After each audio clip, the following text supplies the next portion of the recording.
First of all എല്ലാവർക്കും ഈദ് മുബാറക്. അതന്നെ ആദ്യത്തെ പെരുന്നാളായിട്ട് എല്ലാവരും വീട്ടിൽ സ്റ്റക്കായിട്ടുള്ള പെരുന്നാളല്ലേ. എന്തായാലും റമദാൻ കഴിഞ്ഞു, നമ്മൾ പെരുന്നാളായി. ആരും പുറത്തു പോകാതെ വീട്ടിൽ തന്നെ ഇരുന്ന് മാക്സിമം എന്താ പറയുക ഈ പെരുന്നാൾ അങ്ങനെ പോട്ടെ വിചാരിക്കാൻ അടുത്ത നമുക്ക് എന്തായാലും ഇൻഷാ അള്ളാ അടിച്ചു പൊളിക്കാം. അപ്പോൾ ഒരുപാട് പറഞ്ഞിരുന്നത് കാരണം ബിരിയാണിയാണ് കണ്ടറിയാം. നല്ല അടിപൊളി ബീഫ് ബിരിയാണി ഉണ്ടാക്കാൻ പോകുന്നത്. ഓക്കെ, ഇത്രയും ഐറ്റംസ് ഉണ്ട്. സത്യം പറഞ്ഞാൽ നോമ്പ് നല്ല റെസ്ട്രിക്റ്റഡ് ആയിരുന്നു. ബിരിയാണിയൊക്കെ അപ്പം വിചാരിച്ച് പെരുന്നാളൊക്കെ അല്ലേ നല്ലൊരു എന്താ പറയുക എൻജോയ് ചെയ്ത് ബിരിയാണിയൊക്കെ വിചാരിച്ച് കാരണം ഒരു ദിവസമല്ലേ കിട്ടുന്നത്. അതുകൊണ്ട് ഇത്രയൊക്കെ അങ്ങോട്ട് എന്താ റിച്ചാക്കി. അപ്പോൾ ഒരുപാട് വലിച്ചിരുന്നില്ല കാരണം ബിരിയാണിയാണ്, ലോങ് പ്രോസസ്സാണ്. എന്നാലും മാക്സിമം ഷോർട്ടാക്കിയ video. Stick on, enjoy, have fun cooking. അപ്പോൾ നമുക്ക് ചെയ്ത് നോക്കിയല്ല. ഇത്തവണ കുറേ സാധനങ്ങളുണ്ട്, അതുകൊണ്ട് ഞാൻ മറ്റേ സാധാരണ എടുക്കുന്നില്ല, ഒറ്റയടിക്ക് പരിപാടി എടുത്ത് തീർക്കാമെന്ന് വിചാരിച്ച്. അപ്പോൾ ബീഫ് പറയുകയാണെങ്കിൽ ഞാൻ 2 കിലോ ബീഫ് എടുത്തിരിക്കുന്നത്. അപ്പോൾ അത്യാവശ്യം ഉണ്ട് അത്. പിന്നെ അരി ഒരു 6 കപ്പ് അരി എടുത്തിരിക്കുന്നത്. നമ്മൾ ക്വാണ്ടിറ്റി കൂടുതലാണ് കാരണം ഒന്നുകൊണ്ടല്ല, 5 ആളുകൾ ഫുഡാണ്. പിന്നെ പെരുന്നാളല്ലേ, രാത്രിക്കുള്ള ഫുഡ് ഉണ്ടാക്കില്ല, അത് ക്വൈറ്റ് യൂഷ്വലാണ് അല്ലേ, എല്ലാ വീട്ടിലും അങ്ങനെയാണ്. ഉച്ചയ്ക്ക് പരിപാടി തീർത്തത് രാത്രി പിന്നെ പോയി എടുത്ത് തിന്നാൽ മതി, അല്ലെങ്കിൽ ഒരു മടിയായിരിക്കും എന്തായാലും. പിന്നെ പൊടികൾ പറയുകയാണെങ്കിൽ ഇതാ 3 പൊടികൾ എടുത്തിട്ടുണ്ട്. ബേസിക്സ് നമ്മളെ മല്ലിപ്പൊടി ഒരു 5 ടേബിൾ സ്പൂണ്, പിന്നെ മുളക് പൊടി 3 ടേബിൾ സ്പൂണ്, പിന്നെ മഞ്ഞൾ 2 ടീസ്പൂണ്. മുളക് പൊടി 3 എടുക്കാൻ കാരണം വെച്ചാൽ അവിടെ പച്ചമുളക് 15 എടുത്തിരിക്കുന്നത്. ഒരുപാട് പച്ചമുളക് കഴിഞ്ഞാൽ നേരെ പായസത്തിലോടും, ബിരിയാണി പായസം നിർത്തും. അതുകൊണ്ടാണ് ഞാൻ അത് കുറച്ചത്. അപ്പോൾ 15 പച്ചമുളകും, പിന്നെ 4 വെളുത്തുള്ളി, വലിയ വെളുത്തുള്ളിയാണ്, പിന്നെ ഇഞ്ചി 2 വലിയ കഷ്ണം. അതിൻ്റെ പേസ്റ്റ് കാണുന്നു കേട്ടോ, കാണാൻ പറ്റും വിചാരിക്കുന്നത്. നല്ല കളറല്ലേ. പിന്നെ അടുത്തത് വെച്ചാൽ കറിവേപ്പില ഒരു 2 തണ്ട് എടുക്കുന്നുണ്ട്, അല്ലെങ്കിൽ 3 തണ്ടായാലും കുഴപ്പമില്ല. പിന്നെ വേണ്ടത് മെയിൻ സാധനം സവാള. ഒരു 15 സവാള ഉണ്ട് ശരിക്കും പറഞ്ഞു കഴിഞ്ഞാൽ. ഈ സവാളയിൽ ഒരു 12 സവാള നമ്മൾ മസാലയ്ക്ക് എടുക്കും. ബാക്കി 3 സവാള നല്ല വറുത്തിട്ടുള്ള സവാളയല്ല, അപ്പോൾ ചോറയ്ക്ക് മിടക്കി കിട്ടുന്ന ക്രിസ്പി ആയിട്ടുള്ള സവാള, അതിന് വേണ്ടിയുള്ള 3 എണ്ണം. പിന്നെ പറയുകയാണെങ്കിൽ ഇതാ കാഷ്നട്ടും കിസ്മിസും. ഇതൊരു അത്യാവശ്യം ലാസ്റ്റ് ഞാൻ പറഞ്ഞല്ലോ വറുത്തെടുത്ത് ദമ്മൊക്കെ ഇടുമ്പോൾ സെറ്റാക്കിയിട്ട് ചോറയ്ക്കുമ്പോൾ ആ ക്രിസ്പിയും കുറച്ച് മധുരം കിട്ടാൻ വേണ്ടിയൊക്കെ ഉള്ളത്. പിന്നെ പറയുകയാണെങ്കിൽ നമ്മൾ സാധാ സ്പൈസസ് ചോറിടാനുള്ള നമ്മൾ സാധാ എന്താ പറയുക ഗ്രാമ്പു, ഏലക്കായ അങ്ങനത്തെ ഉള്ള ബേസിക്സ്. പിന്നെ കുരുമുളക്, പിന്നെ ഗരം മസാല പൊടി, പിന്നെ തക്കാളി 4 എടുക്കുന്നുള്ളൂ. കാരണം ഇതൊരു നോർത്ത് ഇന്ത്യൻ സ്റ്റൈൽ ബിരിയാണിയാണ്. ശരിക്കും പറഞ്ഞ ഒരു മുഗൾ ബീഫ് ബിരിയാണിയാണ്, മുഗളായി. മുഗളായി ബീഫ് ബിരിയാണിയാണ് ശരിക്കും പറഞ്ഞു കഴിഞ്ഞാൽ. അതുകൊണ്ട് 4 തക്കാളിയാണ് എടുക്കുന്നുള്ളൂ. തക്കാളി വേണമെങ്കിൽ എക്സ്ട്രാ ആഡ് ചെയ്യാം, പക്ഷേ നമ്മൾ ഈ സ്റ്റൈലിൽ തക്കാളി അത് ഇടില്ല, അതുകൊണ്ടാണ്. പിന്നെ അതിനൊക്കെ നാരങ്ങ ഉപയോഗിക്കുന്നത് പുളിക്ക്, തക്കാളിക്ക് പകരം ഒരു നാരങ്ങ ചോറിലിടും, ചോറിട്ടണ്ടിക്കാൻ വേണ്ടി. ബാക്കി 3 നാരങ്ങ നമ്മൾ എടുത്തിട്ട് നേരെ മസാലയ്ക്ക് ആഡ് ചെയ്യും. പിന്നെ അതാ മല്ലിയില, പുതിന. ഇത് ശരിക്കും പറഞ്ഞാൽ മല്ലിയില ഒരു കെട്ടാണ് എടുത്തിരിക്കുന്നത്, പുതിന ഇതുപോലെ ഒരു കെട്ടാണ് എടുത്തിട്ടുണ്ട്. കാരണം ഞാൻ പറയുന്നത് ഇതൊരു നോർത്ത് ഇന്ത്യൻ സ്റ്റൈൽ ബിരിയാണി. ഇപ്പം നല്ലോണം ഈ ഫ്ലേവർ ഇറങ്ങുമ്പോഴാണ് ആ ബീഫിലോട്ട് ശരിക്കും പറഞ്ഞാൽ നല്ലൊരു സൂപ്പർ ഫ്ലേവർ ആയിരിക്കും, അതിന് വേണ്ടിയാണ്. പിന്നെ തൈര് ഒരു കപ്പ് തൈര് എടുക്കുന്നുണ്ട്, കാരണം ബീഫൊക്കെ നല്ല സോഫ്റ്റ് ആവാൻ വേണ്ടി. കാരണം നമ്മൾ തൈര് ഇടുമ്പോൾ ബീഫിന് പ്രത്യേകത വെച്ചാൽ അങ്ങനെയാണ്, മസാലയൊക്കെ സെറ്റായി നല്ല സോഫ്റ്റ് ബീഫായി കിട്ടും. അതിനുവേണ്ടി ഒരു കപ്പ് തൈര് എടുക്കുന്നുണ്ട്. പിന്നെ ഉപ്പ് ആവശ്യത്തിന്. പാൽ ഇതിനെ ശരിക്കും കഴിഞ്ഞാൽ ഇവിടെ ഇരിക്കുന്ന നമ്മളെ സാഫ്രൺ ഇരിക്കുന്നുണ്ട്, കാണാൻ പറ്റുന്നതായിരിക്കും നല്ല സൂപ്പർ സാഫ്രൺ. അപ്പോൾ ഈ നോർത്ത് ഇന്ത്യൻ ഫുഡിൽ മെയിൻ സാധനം ബിരിയാണിക്ക് വെച്ചാൽ നമ്മൾ ബിരിയാണി ഡിഫറൻസ് വെച്ചാൽ സാഫ്രൺ ഇടും നോർത്ത് ഇന്ത്യക്കാർ. അതാണ് അവർ ബിരിയാണികൾ വേറൊരു വ്യത്യാസം പറയുന്നത്. അപ്പോൾ നമ്മൾ അതുകൊണ്ട് സാഫ്രൺ എടുക്കുന്നുണ്ട്. പാല്, അപ്പോൾ അതിന് വേണ്ടിയുള്ള പാലാണ് ഇട്ടത്. പിന്നെ നെയ്യ് ഒരു 4 ടേബിൾ സ്പൂൺ നെയ്യും, പിന്നെ ആവശ്യത്തിനുള്ള ഓയിലോട് വെളിച്ചെണ്ണ ഉപയോഗിക്കുന്നത് വേണമെങ്കിൽ സൺഫ്ലവർ ഉപയോഗിക്കാം. ഞാൻ വെളിച്ചെണ്ണ ഉള്ളതാണ് വെളിച്ചെണ്ണ ഉപയോഗിക്കുന്നത്. പിന്നെ കുറച്ച് നാടൻ ആയിക്കോട്ടയും കൂടി വിചാരിച്ചുകൊണ്ട് വെളിച്ചെണ്ണ എടുക്കുന്നത്. അപ്പോൾ ഇത്രയുള്ള പരിപാടി. ഇനി നേരെ അടുക്കള പോയിട്ട് സാധനം എങ്ങനെ നോക്കാം. എന്തായാലും ഒരു ഉഗ്രൻ ബിരിയാണിയാണ്. അവസാനം കാണണം. ഇഷ്ടപ്പെട്ടാൽ സബ്സ്ക്രൈബ് ചെയ്യുക. കാര്യം ഇതുപോലെ തന്നെ നല്ല കളർഫുൾ ആയിട്ടുള്ള കുക്കിംഗ് വീഡിയോസ് ഉണ്ടാവും. And always enjoy cooking. ആദ്യം നമുക്ക് ചട്ടി എടുത്തിട്ട് അതിനകത്ത് ഓയിൽ ആഡ് ചെയ്യാം കേട്ടോ. ഓയിൽ ഇവിടെ വെളിച്ചെണ്ണ ആഡ് ചെയ്യുന്നത് കാരണം നാടൻ ഫ്ലേവർ കിട്ടാൻ വേണ്ടിയാണ്. നിങ്ങൾക്ക് സൺഫ്ലവർ ആയാലും കുഴപ്പമില്ല, നിങ്ങളുടെ ചോയ്സാണ്. ഓക്കെ, ഇനി അടുത്തത് സവാള ആഡ് ചെയ്യാം. സവാള നല്ലോണം എന്താ പറയുക മൊരിഞ്ഞ് കിട്ടണം കേട്ടോ. അതായത് വഴന്നാൽ പോരാ, അത്യാവശ്യം മൊരിയണം. റോസ്റ്റൊക്കെ ഉണ്ടാക്കുന്ന പോലെ നല്ല ഫ്ലേവർ സൂപ്പർ ആവുള്ളൂ. സവാള ഞാനൊരു 12 സവാളോളം ഇതിനകത്ത് ഇട്ടിട്ടുണ്ട്. ബാക്കി സവാള എന്താണെന്ന് വെച്ചാൽ നമുക്ക് എന്താ വറവ് ഉണ്ടാക്കണ്ടേ, മുകളിൽ കൂടെ ക്രിസ്പി സവാള, അതിന് വേണ്ടിയാണ് ബാക്കി വെച്ചിരിക്കുന്നത്. ഇപ്പോൾ നല്ലോണം വഴിന്ന് വരണം. പിന്നെ എനിക്ക് ഒരു താങ്ക്സ് പറയാൻ വൈഫിൻ്റെ അടുത്ത്, കാരണം എന്നെ ഒരുപാട് സഹായിച്ച്. എനിക്ക് തോന്നുന്നു ഈ ബിരിയാണി ഏകദേശം ഒരു 7 കിലോ ഉണ്ടാവും. പക്ഷേ അതിന് എൻ്റെ വൈഫ് ഒരുപാട് ഹെൽപ്പ് ചെയ്തുകൊണ്ട് എനിക്ക് അത്രയ്ക്കും എന്താ പറയുക ബുദ്ധിമുട്ട് തോന്നിയില്ല. ഞാൻ അടുത്തത് വേപ്പില ആഡ് ചെയ്യാം. വേപ്പില ഒരു പകുതി ഞാൻ എടുത്തിട്ടുണ്ട്, അത് 2 തണ്ട് വേപ്പില ഇപ്പോൾ ആഡ് ചെയ്യുന്ന തൽക്കാലത്ത്. ബാക്കി പിന്നീട് ലാസ്റ്റ് ടൈമിൽ ആഡ് ചെയ്യും. ഇത് നാടൻ ഫ്ലേവർ ഇട്ടാൻ വേണ്ടിയാണ് കേട്ടോ. നമുക്ക് കാരണം എൻ്റെ പാരൻസൊക്കെ പ്രിഫർ ചെയ്യുന്നത് നാടൻ ഫ്ലേവർ ആയതുകൊണ്ടാണ് നാടൻ ഫ്ലേവർ ആഡ് ചെയ്ത്. അപ്പോൾ നല്ലോണം മിക്സാക്കി വഴന്ന് വന്നിട്ടുണ്ട്. ഞാൻ അടുത്ത് നമ്മൾ ജിഞ്ചർ ഗാർലിക് ചില്ലി പേസ്റ്റ്. അത് ശരിക്കും പറഞ്ഞാൽ നല്ലൊരു ഫ്ലേവർ വരുന്ന സാധനമാണ് അല്ലേ, എല്ലാ മസാലയ്ക്കും സൂപ്പർ സാധനം ഇത്. ഇതിനകത്തൊരു 4 വെളുത്തുള്ളി വലുത്, പിന്നെ 2 വലിയ കഷ്ണം ഇഞ്ചി, ഒരു 15 പച്ചമുളക് ആഡ് ചെയ്തിരിക്കുന്നത്. നല്ല മിക്സ് ആക്കുമ്പോൾ തന്നെ ഇപ്പം തന്നെ മൂക്കിലോട്ട് നല്ലൊരു സൂപ്പർ എന്താ പറയുക പച്ചയായ മണം മുകളിലോട്ട് കയറി വരുന്നുണ്ട്. അത് തന്നെ ഒന്നും പറയാല്ല, സൂപ്പർ. ഞാൻ നല്ലോണം ഇളക്കി നല്ലതാ ഏകദേശം സെറ്റായി കഴിഞ്ഞാൽ അടുത്ത നമ്മളെ പരിപാടി എന്താ വെച്ചാൽ നമ്മൾ ഇനി തക്കാളിയാണ് ആഡ് ചെയ്യാൻ പോകുന്നത്. തക്കാളി ഞാൻ പറഞ്ഞാൽ 4 തക്കാളി ആഡ് ചെയ്യുന്നുള്ളൂ, കാരണം അത് നോർത്ത് ഇന്ത്യൻ ഫുഡ് ആയതുകൊണ്ട് ഒരുപാട് തക്കാളി ആഡ് ചെയ്യേണ്ട ആവശ്യമില്ല. അതിന് തക്കാളിക്ക് പുളിക്ക് വേണ്ടി നമ്മൾ നാരങ്ങ ആഡ് ചെയ്യുന്നുണ്ട്. അപ്പോൾ തക്കാളി ആഡ് ചെയ്ത് നല്ലോണം മിക്സ് ആക്കിയതിന് ശേഷം അടുത്ത് നമ്മൾ ആഡ് ചെയ്യാൻ പോകുന്നത് ബീഫാണ്. അപ്പോൾ ബീഫ് ഞാൻ ടെക്നിക്ക് പറഞ്ഞാൽ ഒരുപാട് എന്താ പറയുക ബ്ലഡ് പോകാൻ വേണ്ടി ഒന്നുമില്ല. ബീഫ് നമ്മൾ കഴുകി വെച്ച ശേഷം സാധാ പാത്രത്തിൽ വെക്കാണ്ട് ഒരു എന്താ പറയുക അരിപ്പ പാത്രത്തിൽ വെക്കുകയാണെങ്കിൽ ചോറായിരിക്കുന്ന പോലെ ഒരു അരിപ്പ പാത്രം വെക്കുകയാണെങ്കിൽ അത്യാവശ്യം ബ്ലഡ് പോയിട്ടുണ്ടാവും. പിന്നെ ബാക്കി ഒരു ഇത്തിരി ഇതുപോലത്തെ കുറച്ച് എന്തെങ്കിലും കണ്ടൻറ്റ് ഉണ്ടാവുള്ളൂ. മാക്സിമം ഒരു അരമണിക്കൂറോളം ഒരുവിധം വാട്ടർ കണ്ടൻറ്റും ബ്ലഡ് കണ്ടൻറ്റൊക്കെ പോകും. നമുക്ക് ഈ ചട്ടിലോട്ട് ഇടുമ്പോൾ നേരത്തെ ഇതുപോലെ പിഴിഞ്ഞിട്ട് ഇടണം, കാരണം അത്രയും വെള്ളം അല്ലെങ്കിൽ ആ ബ്ലഡ് കണ്ടൻറ്റ് കയറാണ്ടിരിക്കാൻ വേണ്ടിയാണ് നല്ലോണം പിഴിഞ്ഞിടുക. നല്ലോണം ഒന്ന് മിക്സ് ആക്കുക. പക്ഷേ ഞാൻ ഒരുപാട് മിക്സ് ആക്കുന്നില്ല, അതൊന്നും കൊണ്ടല്ല, എനിക്ക് ഇനി മസാല ഇടാണ്ട് അപ്പോഴായാലും പിന്നെ മിക്സ് ആക്കണം. അപ്പോൾ ഒരുപാട് എഫേർട്ട് എടുക്കണം ഇത് മിക്സ് ആക്കണമെങ്കിൽ, കാരണം അറിയാമല്ലോ ഒരു 2 കിലോ ഇറച്ചിയും ഏകദേശം 3 കിലോ സവാള 3 തെറ്റിപ്പോയി 2 കിലോയെങ്കിലും സവാളയെങ്കിലും ഇടും, അത്രയും ക്വാണ്ടിറ്റി ഉണ്ടല്ലോ. അപ്പോൾ പൊടികൾ ഞാൻ പറഞ്ഞല്ലോ, 5 ടേബിൾ സ്പൂണാണ് മല്ലിപ്പൊടി, 3 ടേബിൾ സ്പൂൺ മുളക് പൊടി, 2 ടീസ്പൂൺ മഞ്ഞൾ, പിന്നെ അത്യാവശ്യത്തിന് ഉപ്പ്. ഇതിനും കുറച്ച് ഉപ്പ് ഞാൻ സവാള വറ്റി ഇട്ടിരുന്ന്, അപ്പോൾ കുറച്ചും കൂടി ഉപ്പിടാം. എന്നിട്ട് നല്ലോണം ഇങ്ങോട്ട് മിക്സ് ആക്കാം. അത്യാവശ്യം അങ്ങോട്ട് മിക്സാക്കി. ഒരു ചെറിയൊരു കാര്യം കൂടി മറന്നു, മിക്സാക്കിനിടയിൽ ഞാനിപ്പോൾ ഓർത്തത്, ഞാൻ അടുത്തത് കുരുമുളകും ഗരം മസാല ആഡ് ചെയ്യുന്നുണ്ട്. കാരണം ഇപ്പോൾ ഞാൻ കഷ്ടപ്പെട്ട് ഇത്രയും മിക്സാക്കി ഫുള്ള് മിക്സാക്കി കഴിഞ്ഞാൽ കുറച്ച് സമയം പെടും. അപ്പോൾ അതുകൊണ്ട് ഇത്രയും മിക്സാക്കിയിട്ടേ ഉള്ളൂ. ഞാൻ അടുത്തത് കുരുമുളക് ആഡ് ചെയ്യാം. കുരുമുളക് ഞാനൊരു 2 ടീസ്പൂൺ ആഡ് ചെയ്യുന്നത്, കാരണം നമ്മളെ ബീഫും കുരുമുളകും എന്ന് പറയുന്ന ഒരു അടിപൊളി കോമ്പിനേഷനാണല്ലോ. അപ്പോൾ അതുകൊണ്ട് 2 ടീസ്പൂൺ കുരുമുളക്. ഇനി മാത്രമല്ല കുരുമുളകിന് നല്ലൊരു ഫ്ലേവർ തരും ബീഫിനോട്ട്. അത് ഇതിപ്പോൾ ചിക്കനേക്കാളും കൂടുതൽ ഫ്ലേവർ എനിക്ക് തോന്നുന്നു കുരുമുളക് തരുന്നത് ബീഫും മട്ടനുമാണ്. കഴിഞ്ഞ അടുത്ത് നമുക്ക് ഗരം മസാല ആഡ് ചെയ്യാം. ഗരം മസാല 2 ടീസ്പൂൺ. ഇതുപോലെ തന്നെ നല്ലവണ്ണം ആ ഒരു എന്താ പറയുക സ്പൈസസ് ഫ്ലേവർ കിട്ടാൻ വേണ്ടിയാണ് നമ്മൾ 2 ടീസ്പൂൺ ആഡ് ചെയ്യുന്നത്. സാധാരണ ബിരിയാണിക്ക് എല്ലാവരും 1 ടീസ്പൂണൊക്കെ ആഡ് ചെയ്യുള്ളൂ, അല്ലെങ്കിൽ 1/2 ടീസ്പൂൺ. ഞാൻ 2 ടീസ്പൂൺ നല്ലോണം ഫ്ലേവർ കിട്ടാൻ വേണ്ടിയാണ്. ഇനി നല്ലോണം ശരിക്കും അങ്ങോട്ട് മസാലയാണ് ഞാൻ അങ്ങോട്ട് നല്ലോണം ശരിക്കും അങ്ങോട്ട് മിക്സ് ചെയ്യുക. കാരണം ഇനി വേറെ പരിപാടിയൊന്നുമില്ല, മസാല ഒക്കെ ഇട്ട് കഴിഞ്ഞാൽ എല്ലാം സെറ്റാണ്. ഫുള്ള് അങ്ങോട്ട് മിക്സാക്കി വരണം. ഇപ്പം തന്നെ നല്ലൊരു മണം ഒക്കെ അടിക്കുന്നിട്ട് എല്ലാം കൂടി മിക്സായി വരുമ്പോൾ സൂപ്പർ ഫ്ലേവറാണ് ശരിക്കും ഇപ്പോൾ തന്നെ മണക്കാൻ പറ്റുന്നത്. ഇനി അടുത്തെന്ത് പരിപാടി വെച്ചാലേ, നമ്മൾ ഈ ചട്ടി കിടന്ന് വേവാൻ ടൈം എടുക്കും. അപ്പോൾ വേഗം വേവാൻ വേണ്ടി ഒരു ചെറിയ ട്രിക്ക്, ഒന്നല്ല എല്ലാവർക്കും അറിയുന്നതാണ്, ബീഫ് കുക്കറിൽ വേവിക്കുന്നത്. അപ്പോൾ ഇതിനൊരു ഡിസഡ്വാൻറ്റേജ് എന്ന് വെച്ചാൽ നമ്മൾ ബീഫ് വേവിക്കുമ്പോൾ വെള്ളം കൂടാൻ ചാൻസ് ഉണ്ട്. പക്ഷേ കുഴപ്പമില്ല, നമുക്കത് വെറ്റിച്ചെടുക്കാം. പക്ഷേ ഇതാകുമ്പോൾ പെട്ടെന്ന് ബീഫ് വേവും. ഏറ്റവും എളുപ്പത്തിൽ എനിക്ക് തോന്നുന്നു കുറച്ചും കൂടി ഈസി ഇതാണ്, മറ്റേ കുറേ നേരം വേവിക്കണം. ഇനി അടുത്തത് നമ്മളെ മല്ലിയിലയും പുതിനയും ആഡ് ചെയ്യാം. ഫുൾ ആഡ് ചെയ്യുന്നില്ല, ജസ്റ്റ് ഒരു കുറച്ച് കാലിന് കൂടുതലായിട്ടുള്ള ഭാഗം ആഡ് ചെയ്യുന്നുള്ളൂ. ബാക്കി നമ്മൾ ഇനി ആഡ് ചെയ്യും. എന്തിനും മല്ലിയിലും പുതിന ആഡ് വെച്ചാൽ നല്ലൊരു ഫ്ലേവർ കിട്ടാൻ വേണ്ടി. മറ്റേത് വെച്ചാൽ നമ്മൾ പച്ചയ ഫ്ലേവറില്ല, കറിക്ക് അങ്ങോട്ട് എന്താ പറയുക കിടന്ന് നല്ലൊരു എന്താ പറയുക ആ മല്ലിയിലയുടെ സ്വാദ് എന്ന് പറയുന്നത് സൂപ്പർ സാധനമാണല്ലോ. ചിക്കൻ കറിക്ക് മല്ലിയില്ലെങ്കിൽ ചിക്കൻ കറി ആവില്ല, അതുപോലെ തന്നെ അത്. ഞാൻ അടുത്തത് തൈര് 1 കപ്പ് ആഡ് ചെയ്യുന്നുള്ളേ. തൈര് നല്ലോണം മിക്സാക്കാം നമുക്ക്. തൈരിന് എന്തിടുന്ന് വെച്ചാൽ നല്ലോണം ബീഫ് അങ്ങോട്ട് സോഫ്റ്റ് ആകാൻ വേണ്ടിയാണ് ആഡ് ചെയ്യുന്നത്. അതിന് വേണ്ടി തൈര് ആഡ് ചെയ്യുന്നത് കേട്ടോ. നല്ലോണം അങ്ങോട്ട് മിക്സാക്കി സൂപ്പറായി ഇപ്പോൾ റെഡിയാവും. ഇനി അടുത്ത പരിപാടി എന്ന് വെച്ചാൽ ഏകദേശം സെറ്റായിട്ട് കുറച്ചും കൂടി വെള്ളം ഒഴിക്കും. എന്തിനാണ് വെള്ളം ഒഴിക്കുന്നത് വെച്ചാൽ നമ്മളിപ്പോൾ ഇത്രയും കണ്ടൻറ്റ് ഇട്ടുകൊണ്ട് നല്ല കനം ഉണ്ടാവും ആ മസാലയ്ക്ക് വെയിറ്റിനൊക്കെ. അപ്പോൾ വെള്ളം ഒരു ദിവസം ഡ്രൈ ആയി പോയിട്ടുണ്ടാവും. അതുകൊണ്ട് നമ്മൾ അത്യാവശ്യം വെള്ളം ഒഴിച്ച് കഴിഞ്ഞാൽ ജസ്റ്റ് ആ കുക്കറിൽ കിടന്ന് വെന്തോളും അടി പിടിക്കേണ്ട. അതിന് വേണ്ടി അത്യാവശ്യം വെള്ളം ഒഴിച്ചത് ഞാൻ.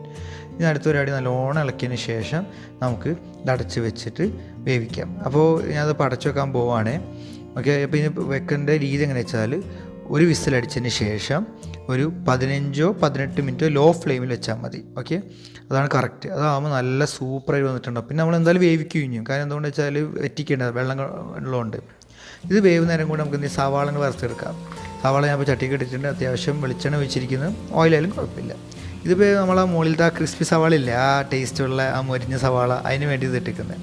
അതാകുമ്പോൾ നമ്മളെ ബിരിയാണിക്ക് ശരിക്കും പറഞ്ഞാൽ അത് നല്ലൊരു കോമ്പിനേഷനാണ്. നമ്മളെ മലബാർ ബിരിയാണി എല്ലാം അതൊരു പ്രത്യേക ടേസ്റ്റ്. ലാസ്റ്റ് ചോറിന് മുകളിൽ വരുമ്പോൾ അപ്പോഴും ഒരു അടിപൊളി സാധനം തന്നെയാണ്. അപ്പോൾ അത് ഒരു ട്രിപ്പ് കഴിഞ്ഞാൽ അടുത്ത ട്രിപ്പും കഴിഞ്ഞു. ഇതിനൊരു ട്രിക്ക് ഞാൻ പറഞ്ഞുതരാം. ഉപ്പ് സ്വല്പിട്ടിട്ട് നിങ്ങൾ സവാള ഒന്ന് പിഴിഞ്ഞാൽ അത്യാവശ്യം വെള്ളം പോകും. അതാകുമ്പോൾ വേഗം മുരിഞ്ഞും കിട്ടും, നല്ല ക്രിസ്പി ആയിരിക്കും. ചെറിയൊരു ടിപ്പാണ്. ഞങ്ങൾക്ക് അടുത്ത പരിപാടി എന്ന് വെച്ചാൽ നമ്മൾ ക്യാഷ് ഇതിനുള്ള ക്യാഷ് ഇതുപോലെ തന്നെ വറുത്തെടുക്കാം. ഞാനൊരു കാര്യം ശ്രദ്ധിച്ചുള്ള മിക്ക ആൾക്കും ക്യാഷ് അങ്ങോട്ട് വറുക്കുമ്പോണ്ടല്ല ഒരുപാട് അങ്ങോട്ട് കരിയിക്കും. അതൊരു തരം ഡാർക്ക് ബ്രൗണോ.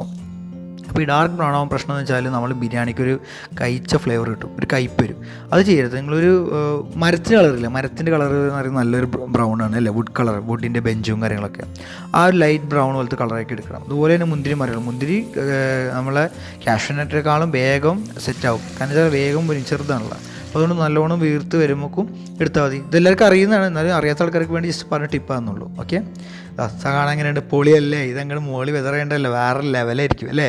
ഞാൻ അടുത്തത് ചോറിന് വെള്ളം ഞാൻ വെച്ചിട്ടുണ്ടെങ്കിൽ ഓൾറെഡി തിളയ്ക്കാനായി. അപ്പോൾ ഞാൻ ജസ്റ്റ് നമ്മൾ ബേസിക് സ്പൈസസ്, അതായത് ബേ ലീഫ്, പട്ട, ഏലക്കായ, പിന്നെ ബ്ലാക്ക് ആഡുമണും ഇടുന്നുണ്ട്, കാരണം നോർത്ത് ഇന്ത്യൻ ഫുഡ് ആയതുകൊണ്ട് ഞാൻ ബ്ലാക്ക് ആഡുമണും ഇടുന്നുണ്ട്. ഇതിനൊപ്പം പിന്നെ അത്യാവശ്യത്തിനുള്ള ഉപ്പും ആഡ് ചെയ്തിട്ട് ഒന്ന് സ്റ്റീർ കൊടുക്കാം.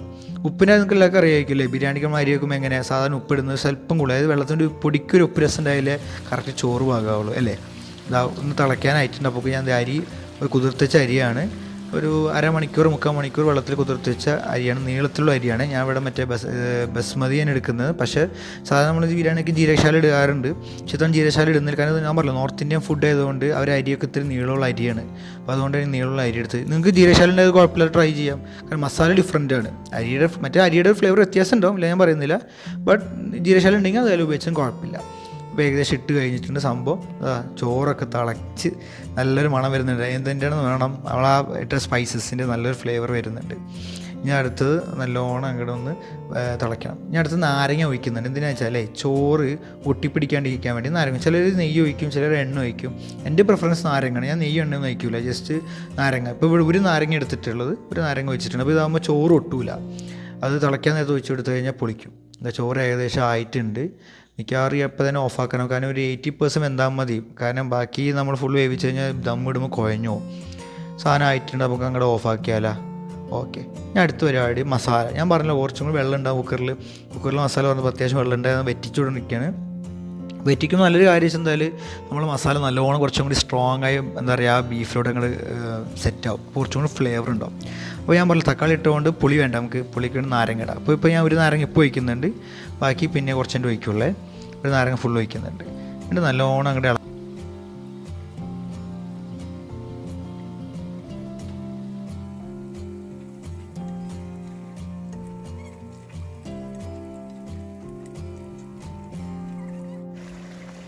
ആ വേപ്പില അങ്ങോട്ട് ആഡ് ചെയ്യാണ് കേട്ടോ. ഞാൻ നേരത്തെ പറഞ്ഞ പോലെ ബാക്കിയുള്ള വേപ്പിലും കൂടെ നമ്മൾ ആഡ് ചെയ്തിട്ടുണ്ട്. ഇപ്പോൾ നല്ലൊരു അത്യാവശ്യം നാടൻ ഫ്ലേവർ കൊടുക്കാൻ വേണ്ടിയാണ്. നല്ലോണം അങ്ങോട്ട് ഇളക്കാം. നല്ലൊരു മണം വരുന്നുണ്ട് കേട്ടോ. മൊത്തത്തിൽ ശരിക്കും മസാലയുടെയും എല്ലാ ഒരു ഫ്ലേവറും വേപ്പിലും കൂടി ആയിപ്പോൾ ഒരു രക്ഷയില്ല.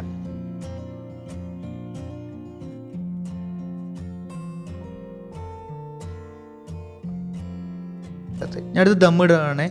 അപ്പോൾ ദമ്മ് ഇതാ കാണാൻ പറ്റുമെന്ന് വിചാരിക്കുന്നു. നൈസായിട്ട് ഇതാ പൊളിയായിട്ടുണ്ട് അല്ലേ. എങ്ങനെ ഓരോ ലെയറെ സെറ്റ് ചെയ്യുക. വൈഫ് ഓരോ ലെയർ ചോറിട്ടിരുന്നുണ്ട്, ഞാനതങ്ങ് ഓരോന്നായിട്ട് ഇങ്ങനെ സെറ്റ് ചെയ്ത് കൊണ്ട് കിടക്കുന്നുണ്ട്. അപ്പോൾ നമ്മൾ കാണാനും നല്ല രസമാണല്ലോ, ഇങ്ങനെ ചോറിങ്ങനെ പൊന്തി വന്നിട്ട് അങ്ങനെ ഫുള്ള് ചോറ് ഒരു വിധത്തിൽ ഇങ്ങനെ കൊള്ളിച്ചതിനകത്ത്. ഞാൻ അടുത്ത പരിപാടി ഫൈനൽ സ്റ്റെപ്പ്. വേണമെങ്കിൽ നമുക്ക് തുടക്കത്തിലെ ലെയർ ദമ്മായിട്ട് ഇടാം, പക്ഷേ ഇത് ഇടുന്നത് കുറച്ചും കൂടി എളുപ്പം. പിന്നെ നോർത്ത് ഇന്ത്യൻ സ്റ്റൈൽ ഇങ്ങനെയാണ്, അതായത് മൊത്തം മസാലിൻ്റെ ഇടയിൽ മുകളിൽ ചോറ് ഇടുന്നതാണ് ഒരു സെറ്റപ്പ്. നിങ്ങൾക്ക് കാണാമല്ലോ, മല്ലിയിലും ബാക്കി പുതിയനെ കുറച്ചുള്ളതും കൂടി ഞാൻ ആഡ് ചെയ്തു ഇതിനകത്തേക്ക്. നമ്മുടെ നാട്ടിലൊക്കെ ശരിക്കും ലെയർ ദമ്മിടുക, പക്ഷേ നോർത്ത് ഇന്ത്യയിൽ വെച്ചാൽ ആ മസാലിൻ്റെ മുകളിൽ അങ്ങനത്തെ ഒറ്റ ലെയർ ഉണ്ടാവുള്ളൂ, റൈസ് പല ലെയർ ഉണ്ടാവില്ല. ഞാൻ അടുത്ത് നമ്മൾ വറുത്തിട്ടുള്ള റോസ്റ്റ് ആയിട്ടുള്ള അതിൻ്റെ കാഷ്യൂനട്ടും കിസ്മിസും അതുപോലെ തന്നെ സവാളയും നല്ലൊരു ഫ്ലേവർ. ഫുള്ള് ഇടേണ്ട ആവശ്യമില്ല കേട്ടോ, കാരണം നമുക്ക് ബാക്കി ചോറിന് വേണം, കാരണം ഇതിപ്പോൾ ഉണങ്ങിപ്പോവും. അതുകൊണ്ടാണ് ഞാൻ അടുത്തത് മെയിൻ സാധനം സാഫ്രോണും മിൽക്കും. ഇതാണ് ചോറിന് കളറും തരാൻ പോകുന്നത്, ചോറിന് ഫ്ലേവറും തരാൻ പോകുന്നത്. ഇതാണ് നോർത്ത് ഇന്ത്യൻ്റെ ഏറ്റവും വലിയൊരു ഹൈലൈറ്റ്. ആ സാഫ്രൺ ഇടുമ്പോഴൊരു സ്മെല്ലുണ്ടല്ലോ, കാണാൻ പറ്റുന്ന സാഫ്രൺ നോക്കിയേ, ആ പാലിൽ കുതിർന്നിട്ടുള്ള സാഫ്രൺ, സൂപ്പർ തന്നെ. ഞാൻ അടുത്ത് നെയ്യുടെ ഒരു ടിപ്പ് ഞാൻ പറഞ്ഞുതരാം. ഞാൻ ജസ്റ്റ് എൻ്റെ പ്രിഫറൻസാണ് പറയുന്നത്. ഞാൻ എത്ര നാൾ നെയ്യ് ഉപയോഗിച്ചത്, ഇപ്പോൾ അൽമറായി ഉപയോഗിച്ചിട്ടുണ്ട്, സൗദിയിലുള്ള നെയ്യാണ്, അൽമറായി GCC കിട്ടും. പക്ഷേ ഞാൻ കൂടുതൽ പ്രിഫർ ചെയ്യുന്നത് RKG ആണ്, കാരണം RKG ആണ് ശരിക്കും ആ നെയ്യ്ക്ക് നല്ലൊരു എന്താ പറയുക ഫ്ലേവർ തരുന്നത്. ഗീ എന്ന് വെച്ചാൽ ഫ്ലേവർ ഉണ്ടാവണം, ആ ഫ്ലേവർ എനിക്ക് തോന്നിയിട്ടുള്ള RKG എന്നാണ്. അത്യാവശ്യം നെയ്യ് നമുക്ക് ആഡ് ചെയ്യാം, കാരണം ബിരിയാണിക്ക് വേണ്ടത് എപ്പോഴും നല്ലൊരു സ്ട്രോങ് ഫ്ലേവറാണ്. ഞാൻ അടുത്തത് നാരങ്ങ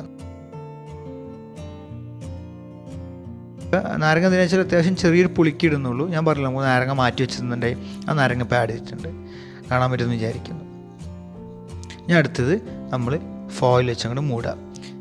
കാരണം ദമ്മിടാൻ നല്ലോണം എന്താ പറയുക സെറ്റ് ആവണ്ടേ. ഫോയിലൊക്കെ ഇട്ട് നല്ലോണം നമുക്കിത് ഇതുപോലെ തന്നെ കട്ട് ചെയ്ത് മൂടി വെക്കാം. അതിൻ്റെ മുകളിൽ ലിഡും വെച്ച് പരിപാടി കഴിഞ്ഞ് ദമ്മ് റെഡി ആയിട്ടുണ്ട്. ഇനി എന്താ പറയുക, ലോ ഫ്ലെയിമിൽ ഭയങ്കര ചെറിയ ഫ്ലെയിമിലാണ് വെക്കാൻ, അല്ലെങ്കിൽ ദമ്മ് കരിഞ്ഞു പോകും. അപ്പോൾ അത് കാണാൻ പറ്റും നോക്കിയത് ഈ ഒരു ഫ്ലെയിമിലാണ് വെക്കാൻ. ഒരു 15 മിനിറ്റ് നമ്മൾ ദമ്മ് ഇടുന്നു കേട്ടോ. ആ 15 മിനിറ്റുള്ള നെയ്യൊക്കെ മെൽറ്റായിട്ടുണ്ടാവും. ഇപ്പോൾ കാണാൻ പറ്റുമെന്ന് വിചാരിക്കുന്നത് പൊട്ടിക്കുകയാണ്.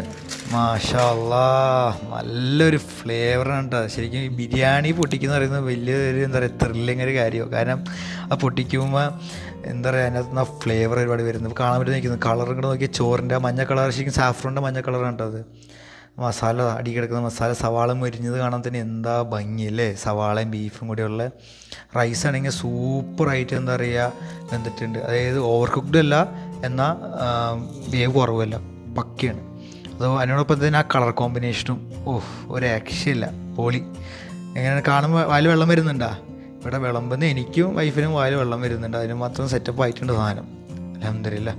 ഇനി അടുത്തത് നമ്മൾ ബാക്കിയുള്ള നട്ട്സും സവാളയാണ് ആഡ് ചെയ്യുന്നത്. അപ്പോൾ ഫ്രണ്ട്സ്, സംഭവം കിടുവായിട്ടുണ്ട് അല്ലേ? കളറും കൂടെ നോക്കിയാൽ എങ്ങനെയുണ്ട്?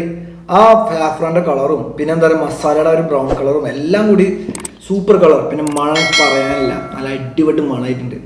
എന്നാൽ ടേസ്റ്റ് നോക്കി എങ്ങനെ ഉണ്ടെന്ന്. കാരണം നല്ലൊരു ഫ്ലേവർ വരുന്നുണ്ട്. ശരിക്കും പറഞ്ഞാൽ നമ്മൾ എന്താ ബിരിയാണി പേര് മുഗൾ റോയൽ ബിരിയാണി. പണ്ടത്തെ മുഗൾ രാജാക്കന്മാർ കഴിച്ചിരുന്ന ഒരു ഭക്ഷണമാണ്.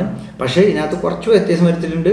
ഒന്നുകൊണ്ടല്ല, വെളിച്ചെണ്ണയും പേപ്പറിട്ടും ഒന്നുമല്ല. നമ്മളെ ബാക്കിയുള്ള കുടുംബക്കാരൊന്നും അങ്ങനെ ആ ഒരു സ്റ്റൈൽ ടേസ്റ്റ് പ്രിഫർ ചെയ്യുന്നില്ല. അവർ കൂടുതലും സൗതേൺ ഫുഡ്സ്, അതായത് നമ്മൾ കേരള ഫുഡ്സ് ആ ടൈപ്പാണ് ടേസ്റ്റ് ഫ്ലേവർ ചെയ്യുന്നത്. അപ്പോൾ അതുകൊണ്ടാണ് ജസ്റ്റ് ആ ടേസ്റ്റ് എടുത്തത്. പക്ഷേ ബാക്കിയെല്ലാം അതുപോലത്തെ റെസിപ്പിയാണ്. എന്നാൽ കഴിച്ചു നോക്കി, എങ്ങനെ നോക്കാം. ബീഫൊക്കെ ഉണ്ടല്ലോ സൂപ്പറായിട്ട് വന്നിട്ടുണ്ട്. നോക്കിയാൽ കയ്യിലിങ്ങനെ ഉടഞ്ഞു പോകുന്നു, അത്ര സൂപ്പറായി വന്നിട്ടുണ്ട്.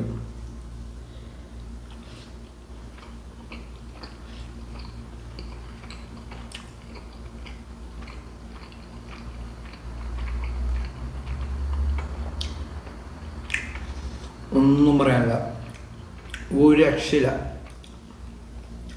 ആ ഫ്ലേവർ ഉണ്ടല്ലോ, എന്താ പറയുക, ഫുൾ ബേസ്റ്റ് ഓഫ് ഫ്ലേവേഴ്സാണ് വായിച്ചിരിക്കും നടന്നുകൊണ്ടിരിക്കുന്നത്. ഇപ്പോൾ ഗരം മസാലയുടെ ഫ്ലേവർ, സാഫ്രൻ്റെ ഫ്ലേവർ, പിന്നെ നമ്മളെ സവാള വറുത്തിട്ടുള്ള സവാളയുടെ ഫ്ലേവർ, എല്ലാം കൂടി എന്താ പറയുക നല്ലോണം ഫ്ലേവേഴ്സ് വായിച്ചിരിക്കുമ്പോൾ ഒറ്റയടിക്ക് കിട്ടുന്നത്. ശരിക്കും നമ്മളൊരു ഇന്ത്യൻ ഫുഡിൻ്റെ ഒരു ഏറ്റവും പ്രത്യേകത അതാണ്. ഒരുപാട് ഫ്ലേവേഴ്സ് ഉണ്ടാവും. നമ്മൾ അറബിക് ഫുഡ് എടുക്കുകയാണെങ്കിൽ ജസ്റ്റ് ഒരു നോർമൽ സാധാ ഫ്ലേവറാണ്. പക്ഷേ ഇന്ത്യൻ ഫുഡ് പ്രത്യേകതയാണ്, ഒരുപാട് ഫ്ലേവേഴ്സ് ഉണ്ടാവും. അതുപോലെ തന്നെ ഈ ബിരിയാണി നിറച്ച് ഫ്ലേവേഴ്സാണ് ശരിക്കും പറഞ്ഞു കഴിഞ്ഞാൽ. അതിലൊപ്പം നമ്മളെന്താ നാടൻ പുതിയ ചട്നികൾ കൂട്ടുമ്പോണ്ടില്ല, അതിൻ്റെ ഒരു ടേസ്റ്റും കൂടി വരുമ്പോൾ ഒന്നും പറയാനല്ല, പൊളി. സത്യം പറഞ്ഞാൽ നിങ്ങൾ എന്തായാലും ചെയ്യും, അത്രയ്ക്ക് ഫ്ലേവർ ഉണ്ട് ഈ ബിരിയാണിക്കകത്ത്. ഇതാ കാണാൻ വിചാരിക്കുന്നു, ഒരുപാട് ഫ്ലേവർ. പിന്നെ റൈസിന് പക്കാ വന്നിട്ടുണ്ട്. ബീഫാണെങ്കിൽ നമ്മൾ കുക്കറിൽ ഉപയോഗിച്ചുകൊണ്ട് നല്ല ഇങ്ങനെ തനി പോലെ വരുന്നുണ്ട്. അത്രയും സൂപ്പറായിട്ട് ബീഫ് വന്നിട്ടുണ്ട്. മസാല പിന്നെ നമ്മൾ പറഞ്ഞില്ല 12 സവാളയാണ് നമ്മൾ ഈ മസാലയ്ക്ക് ഇട്ടത്. അപ്പം അത്രയും മസാലകളുകൊണ്ട് തന്നെ നല്ലോണം മസാലയൊക്കെ നല്ലോണം വഴന്ന് കണ്ടല്ലോ വീഡിയോയിൽ, നല്ലോണം വഴന്നിട്ട് ചെയ്യാം.